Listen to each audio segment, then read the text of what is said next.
Hello दोस्तों, आज की नई कहानी में आपका स्वागत है। मेरा नाम राधा है। मेरी शादी 20 साल की उम्र में हुई और शादी से पहले ही मैं बहुत बड़ी खिलाड़ी बन गई थी। हमारे घर में सभी खेती बाड़ी करते थे। सिर्फ मेरे पापा शहर जाकर नौकरी करने लगे। हम 2 बहनें और एक भाई है। लखनऊ जिले में हमारा गांव पड़ता है और पिताजी कानपुर की फैक्ट्री में वहां कमरा किराए पर लेकर रहते थे। कभी कभी हम उनके पास जाते हैं, पर ज्यादा पिताजी ही गांव आते हैं। हमारा मकान गांव के एक किनारे पर था। मेरी माँ बेहद सुंदर थी, इसलिए बहुत मर्द ताकते रहते। पहले हम बच्चे थे तो कभी ख्याल नहीं आता था। मैं सबसे बड़ी थी। धीरे धीरे जवान होने लगे तो थोड़ा पता चलने लगा। अब वही मुझे भी जब घूरने लगे तो पता चला कि मैं भी जवान होने लगी हूँ। एक दिन माँ ने मुझे खेलने भेजा और कहा कि दोनों भाइयों को भी लेते जा। उस दिन रास्ते में जाते वक्त मैंने अमित को घर की तरफ जाते देखा। अमित गांव का ही एक आवारा लड़का था। भाई बहन को खेलने में लगाकर मैं दबे पांव घर लौट आई। कुंडी लगी थी, पर भैंसों की तबेले से दीवार कूदकर और दबे पांव कमरे की दीवार से देखा तो दंग रह गई। मेरी माँ काली किताब बनकर बिस्तर पर बिखरी पड़ी थी और अमित उनके साथ क्रिकेट खेलने में लगा हुआ था। मुझे बहुत अजीब सा लगा। यह अजीब खेल देख मुझे नहीं मालूम पड़ा कब मेरा हाथ जलेबी में चला गया। आखिर मैं भी जवान हो चुकी थी। सब कुछ भूलकर प्रेम लीला देखने लगी। मेरा पूरा ध्यान उन पर ही था, ना पीछे देखा ना इधर उधर। मैं पागल हुए जा रही थी। तभी किसी ने पीछे से मेरे कंधे पर हाथ रख दिया। मैं डर गई। मुड़कर देखा तो हमारे पीछे चाचा खड़े थे, जिनको चाचा कहकर ही बुलाती थी। शायद वह भी माँ के साथ क्रिकेट खेलने के चक्कर में वहां आए थे। मेरे मुंह पर हाथ रखते हुए मुझे पीछे खींचा और तबेले की तरफ ले गए। क्या कर रही थी मेरी लाडो? मैंने कहा। कुछ नहीं चाचा, कुछ नहीं, मुझे खेलने जाना है। चाचा ने मुझे पकड़ लिया था।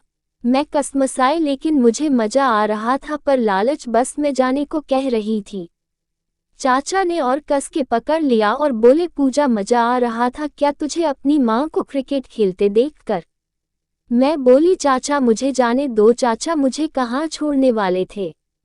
उन्होंने श्रृंगार शुरू कर दिया। वह मेरे साथ क्रिकेट खेलने की तैयारी करने लगे। मेरे सामने अमित और माँ का सीन घूम रहा था। मैंने कहा, चाचा कोई आ जाएगा, छोड़िए। मैं कसमसाए और आनंद में गोते खाने लगी। चाचा ने कहा, तेरी माँ के साथ क्रिकेट खेलकर बोर हो गया था। मैंने कहा, कोई आ जाएगा, अभी छोड़ दो। छोटा छोटी मुझे वहां न देखकर घर आ जाएंगे। माँ गुस्सा करेगी, लेकिन वह नहीं माने और मेरे साथ क्रिकेट खेलने लगे। मैंने पहली बार ऐसा किया था। मुझे क्या मालूम था कि इसमें भी मजा आएगा। काफी देर तक खेलने के बाद चाचा शांत हुए।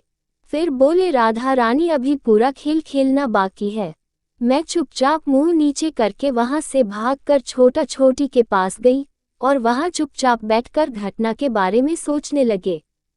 घर लौटी तब भी वही घूम रहा था। रात को भी मुझे कहाँ नींद आने वाली थी। मुझे इंतजार सा हो रहा था।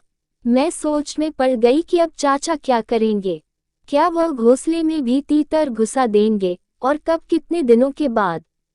उस दिन के बाद मेरी जिंदगी में बदलाव सा आ गया। मैं अपनी भरपूर जवानी को महसूस करने लगी। वह स्पर्श पाकर मेरे शरीर में बदलाव से महसूस होने लगे। जब भी मेरा ख्याल उस दिन के पर जाता तो मैं गुस्लखाने में जाकर अपना बदन निहारने लगती। चाचा जब भी मुझे देखते मैं चेहरा झुका लेती। उनको मौका ही नहीं मिल रहा था दबोचने का। अब जब मैं गांव के लड़कों को देखती तो अलग नजर से देखती। मेरे स्वभाव में बदलाव सा आ गया था। गांव के लड़के भी मुझ पर नजर डालने लगे।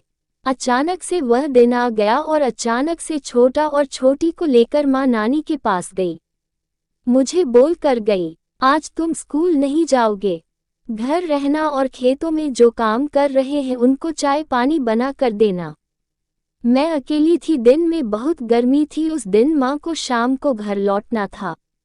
शाम को चाय बनाकर मैं खेतों में देने के लिए चली गई। मैं अपने ही ख्यालों में खोई वापस लौट रही थी। मैंने देखा गेट के बाहर चाचा खड़े दरवाजा खटखटा रहे थे। मैं पीछे जाकर कहा कोई नहीं है, माँ नानी के गांव गई है, शाम को आना। चाचा की नज़र ही बदल गई और कहा दरवाजा तो खोल पूजा रानी, बहुत गर्मी है, कोई शिकंजी ही पिला दे। मैंने कहा शाम को आना। जैसे ही दरवाजा खोला चाचा अंदर घुस गए और दरवाजा बंद कर दिया। मैंने कहा आप बहुत बड़े हो मेरे से, मैं आपकी बच्ची की तरह हूँ, लेकिन वह नहीं माने और वही खेल फिर से शुरू कर दिया। चाचा तरह तरह से मेरे साथ क्रिकेट खेलने में लगे हुए थे और वे बोले जा अब तू तेल लेकर आ, उससे ज़्यादा मज़ा आएगा। मैं उठी और तेल की शीशी लेकर चाचा को दे दी। फिर चाचा ने अच्छे से तेल लगाया और मैं चुपचाप उनकी गतिविधियों को देखती रही। अब वो बोला पूजा रानी अब तैयार हो जा। ऐसे हमने खूब क्रिकेट का खेल खेला। कुछ देर बाद मुझे बहुत ज़्यादा मज़ा आने लगा। मैं स्वर्ग में झूल रही है, मानो उस पल में मुझे परमानंद दिया।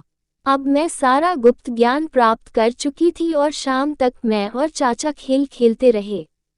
अब मैं काका से जब मौका मिले तब खूब खेल कर आती हूँ। तो दोस्तों ये कहानी कैसी लगी कमेंट में ज़रूर लिखें, और अच्छी लगी हो तो मेरे चैनल को लाइक शेयर और सब्सक्राइब ज़रूर कर लें। धन्यवाद।